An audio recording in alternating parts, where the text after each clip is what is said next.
मैंने इसका विरोध किया है। देखिए अन्य धनुष टूटे, उनका विरोध आपने इसलिए नहीं किया क्योंकि उनसे आपको कोई लगाव नहीं था, उनसे आपको कोई स्वार्थ नहीं था, लेकिन इस धनुष के प्रति आपको स्वार्थ था। इस धनुष के माध्यम से आपको मिला ज्ञान, और सिद्धांत कहता है जिससे हमें कुछ मिलता है, जाते कछ निज स्वार्थ होई तो तापर ममता कर सब। जिससे हमें कुछ मिलता है उस पर प्रत्येक व्यक्ति ममता करता है। तो देखिए आपकी श्रद्धा अगर इसके प्रति होती तो लक्ष्मण का विरोध नहीं होता, आस्था होती तो लक्ष्मण का विरोध नहीं होता, प्रेम होता तो लक्ष्मण का विरोध नहीं होता, समर्पण होता तो लक्ष्मण का विरोध नहीं होता। विरोध केवल ममता का है कि धनुष के प्रति ममता करने की आवश्यकता नहीं है। यह हमारा तर्क था। तो अन्य धनुषों की चर्चा न करो क्योंकि इससे कुछ विशेष लगाव है। जैसे संसार में नित्य प्रति लोग मरते हैं, क्या हमें किसी के मरने का कष्ट होता? क्या मरना दुख देता?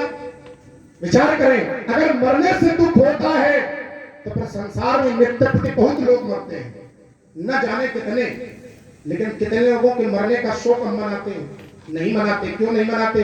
क्योंकि उन मरने वाले व्यक्ति के प्रति हमारा कोई लगाव, तो अपना कोई मर जाता है तो वर्षों तक रोते हैं। क्यों? क्योंकि वो अपना है, उसके प्रति लगाव है। तो जो अन्य धनुष टूटे उनके प्रति आपका कोई लगाव नहीं, ये धनुष टूटा है इसके प्रति आपका विशेष लगाव है, तभी हमारा तर्क है कि धन पर ममता के। एक बात। दूसरी बात, मैंने कहा महाराज अगर कोई भयभीत हो जाए तो फिर उसको नहीं मारना चाहिए। परशुराम जी ने कहा कि नहीं, शरण में अगर आ जाए तो राजा ये शरण में नहीं है। देखिए मैंने जो सिद्धांत पढ़ा था पहले, उसमें कहीं ऐसा प्रमाण नहीं है। ये तो परमात्मा का सिद्धांत मैंने पढ़ा था कि जो सभी आवा शरण आई। लेकिन अगर शरण में नहीं भी है, अब फिर भी भयभीत है, मान लीजिए आपसे युद्ध हुआ और आपके सामने शत्रु खड़ा है, आपको देख करके, आपके बल को देख करके, आपके प्रभाव को देख करके वो भयभीत हो गया, तो फिर वही रोक दो, फिर उस पर वार।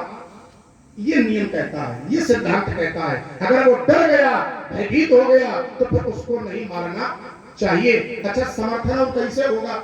समर्पण कैसे और मानोगे? फिर तो समेत कहते ही निज नामा लगे करण सब दंड दंडाकार हो गए, पूरा आत्मसमर्पण कर दिया आपके चरणों में, और कैसे समर्पण मानोगे?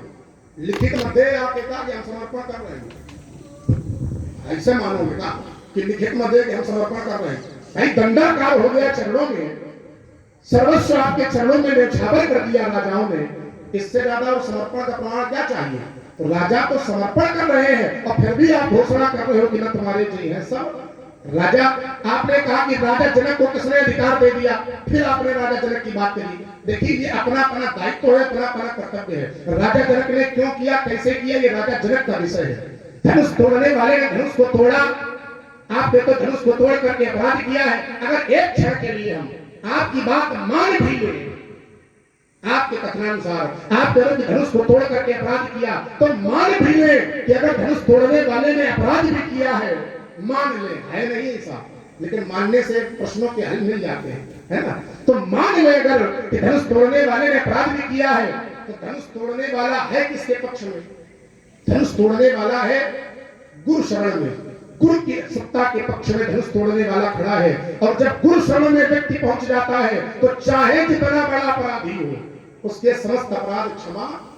जैसे प्रमाण में पढ़े देता हूं, उसके बाद रुका जाता हूं। जैसे चंद्रमा ने अपराध किया, ध्यान देना, चंद्रमा ने अपराध किया, लेकिन अपराध करने के बाद जब वह चंद्रमा गुरु की शरण में पहुंच गया तो वही चंद्रमा सारे संसार में वंदनीय हो गया। कैसे? तो प्रमाण मिला, यमास्त्र तो ही वक्रोपि चंद्रः सर्वत्र वंदते। यह कलंकी चंद्रमा भी जब भगवान शंकर रूपी गुरु के शरण में पहुंचा तो ये चंद्रमा भी सारे संसार में वंदनीय। तो गुरु शरण, शंकर चंद्रमा के गुरु है। क्या कह रहे हो? जो तुम कह रहे हो कि गुरु शरण में चला गया चंद्रमा, हमने क्या कहा?